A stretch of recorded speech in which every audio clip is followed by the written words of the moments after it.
le film vient mêler effectivement l'histoire du pays et l'intime. Donc c'est vrai que ce film-là a été, bien sûr, alors il a aussi, lui, eu un passage cannois.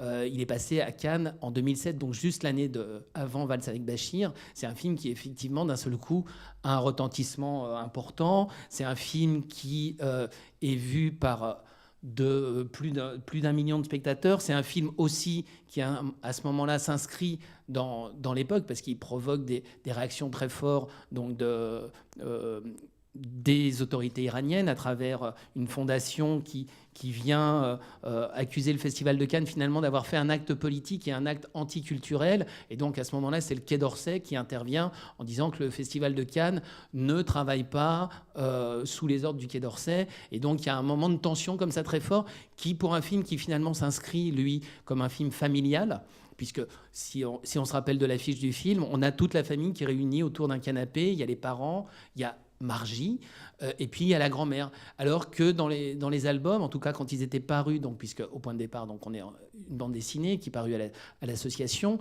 et on est sur 4 albums, et sur la couverture de chaque album, on est face à un personnage seul.